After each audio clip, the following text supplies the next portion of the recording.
When I was a young boy, I saw a ghost, and I'm going to show you that ghost too by pumping a description of what I saw into an AI art generator, and then showing you the images that the art generator created from that description.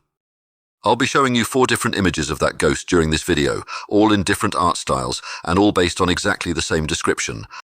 I'll start my ghost story in a moment, but first I need to explain what my channel is about. For the last 8 years, I've been collecting items that have meant something to me in the past, using websites like eBay to find and buy them. I'm going to post videos about many of these items on this YouTube channel. One of those items is different from the others, though, because it's the original item that I owned in my youth. It's a book that was lost to me for decades until my brother found it hiding in his attic one day and kindly returned it to me.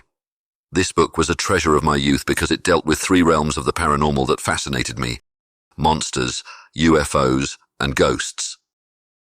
Does this book tie into my ghost story? Not directly, but the spooky experience I had years before receiving this book as a gift may well have sparked my keen interest in the paranormal.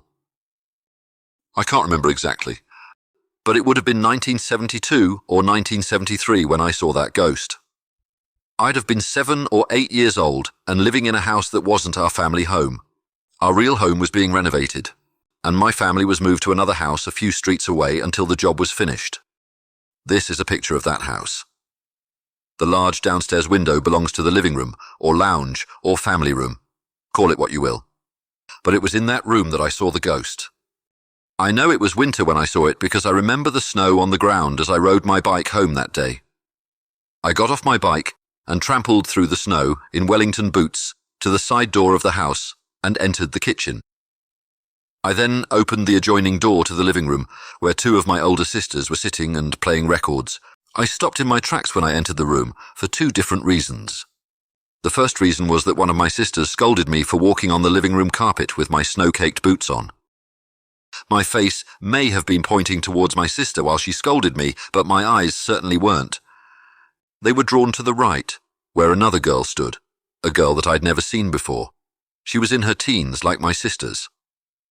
The following passage is a description of what I saw that day, and it's the same description that I pumped into the AI art generator. I'm looking up from her right side at a blonde-haired girl in her teens. She is deathly pale, and she's staring at her own reflection in an oval wall mirror while brushing her long hair. I can see the reflection of her face in the mirror. She is wearing a 1950s-style white dress with black polka dots. The room she stands in suggests the 1970s. You rarely get exactly what you want from an AI art generator, but I was mildly pleased with this interpretation of my description. Of course, back then, I wouldn't have known she was wearing a 1950s-style polka dot dress. To me, at that age, it would simply have been a white dress with black spots on. The AI has failed to capture the chalky whiteness of her skin in this image, so we'll just have to imagine that. Her paleness was her only oddity. She looked physically solid standing there. No sign of transparency about her. The AI also failed to act on another descriptor I gave. The angle that she is viewed from is about right, but I was looking up at her, and her back was turned to me.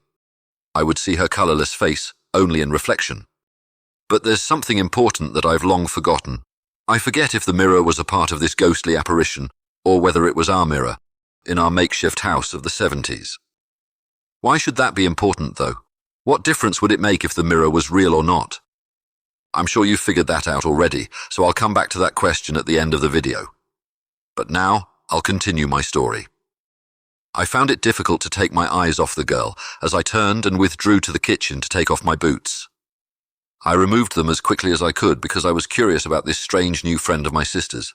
I remember hearing one of my sisters say to the other while I was still in the kitchen, "What was he looking at?"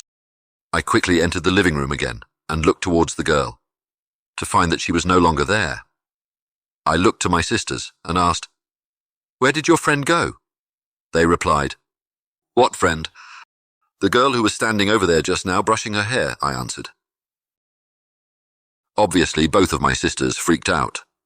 One clasped her hands to the sides of her horrified face, and the other yelped before ordering me to go upstairs to my bedroom and stay there. And there I stayed for the next couple of hours, sulking on my bed while I tried to make sense of what had happened. This is the second AI-generated image of my ghost. Same description, different art style. It's certainly more artistic than the first, but it doesn't really evoke the scene I saw that day. The third and fourth images are a little more eerie than the ones I've shown you so far, and I'll show you those at the end of this video. So now that I've revealed what it was that sparked my interest in the paranormal, let's return to this fantastic book that my mother gifted me at the age of 13. There were two features of the ghost section that fascinated me the most, and we're looking at one of them right now. I was strongly drawn to the idea of ghost hunting and curious about the technologies that could potentially be used to detect ghosts and perhaps capture their image. Another favourite feature highlights an English village called Pluckley, which is said to be the most haunted place in the UK, with no less than 12 ghosts. This feature too triggered my ghost hunting instincts, and I often fantasised about visiting the place. I fantasised that I would camp in the woods there one dark night and explore the village's spooky reputation, and perhaps I'd see the Colonel of the Woods or the hanging body of the schoolmaster. But that never happened. I never did visit Pluckley, though there are plenty of YouTube videos that explore that village for me. Now let's take a look at the last AI-generated images of my ghost. This third image is a little more eerie than the first two. The ghost I saw certainly had her back to me that way, but she bears no comparison to her reflection with its different hair colour, hairstyle and clothing. By the way, about the mirror. If it was a real mirror that my ghost was looking into, placed there by my family in the 1970s, then it means that ghosts can interact with real physical objects in any time period they may appear in. One of those objects could be you, and certainly was me that day. The final image seems to show the reflected girl from the last one, and her reflection shows a face with one blind eye, and its other eye drawn to the right, as if looking at something, or someone. You may have noticed in the first image, that reflection had a blind eye too. But that was not part of my experience, and there was no mention of such a feature in the description.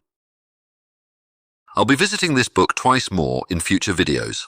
I'll probably use the UFO section as backup memorabilia for a video about one of my favourite UFO encounter films, Fire in the Sky, from 1993.